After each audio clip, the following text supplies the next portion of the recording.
Hi there, ladies and gentlemen. It's me, Dr. Donna. Welcome to week 10 of 9.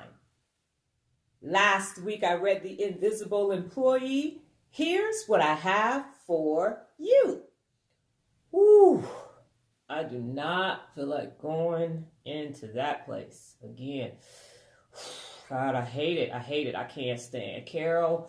I can't stand Bethany. Damn, Keisha get on my last nerve. Ooh, I swear to God, if I didn't need to pay rent, I wouldn't be going in here. I can't stand this place. I'm about to go in here and do nothing as much as possible. I'm taking both my breaks. I'm taking my lunch. They've been asked me to work no overtime. I'm not coming in early, and I ain't picking up Philip's slack if he don't do his job today. That it just ain't getting done. I'm just sick of being here. I swear I'm looking for a job every chance I get. That's an invisible employee. Someone who has become disengaged, someone who is biding their time, somebody who is ready to blink out, which means check out, which means find another job. And what is an organization to do? Well, most organizations just ignore the invisible employees. But you know what's happening? You are not able to tap into that person's potential. And that person isn't just going to willingly give their potential to you because you don't care. You don't value them, you don't appreciate them, and you could care less if they win or lose. As long as the company is making money, who cares about the people? But there's a problem with that because long term, that's not going to work. When you have safety problems and you have high turnover and you have customer complaints, all of those are indications that you have a workforce full of invisible people. That's right, ladies and gentlemen. Invisible people who don't want to be there. So what is this book about? This book is about how do you tap into the potential of your invisible employees. And it's very simple. Recognize them. Recognize the value that they bring. And it isn't some stupid pizza party every other freaking Friday. It isn't some $50 gift card at Christmas. It's actually talking to each individual employee and finding out what makes them valuable. What do they value? What do they appreciate? And what do they consider being recognized for their efforts? Now, me, I liked not getting my awards in front of people. You're going to give me something, let's just do it in the office and let's move on. I'd like days off. I'd like to go to the spa, and I did like getting Starbucks gift cards. But that was just me, and other people liked being recognized differently.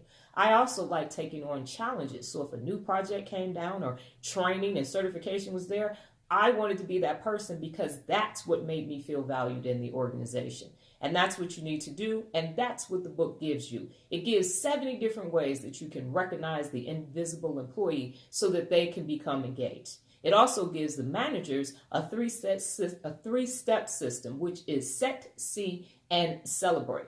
And finally, the best recommendation of all is to get back to the fundamentals, the things that make the organization great. And I always say that when you show you care, people know that you care. When you value your people will knock down walls for you and do what needs to be done. So for all of you people working in organizations where you don't want to be, and for all of the people who are managing poorly and forgetting all about the invisible employees and tapping onto the successful employees and making them do so much, stop. It's always about daily personal accountability. And if you are an invisible employee, you need to go somewhere else. You need to go where you're valued.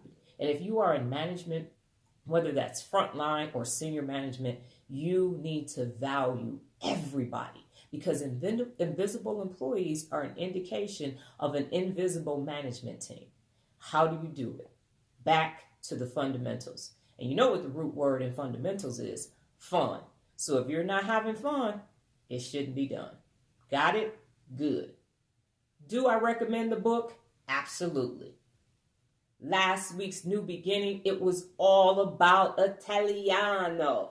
I started my Italian lessons in Duolingo, and it was such a treat. And I also didn't even realize how much of Italian references are in Spanish, and they're very similar. So it actually helped me a great deal with my lessons. I was very, very happy. This week's book, Management of the Absurd.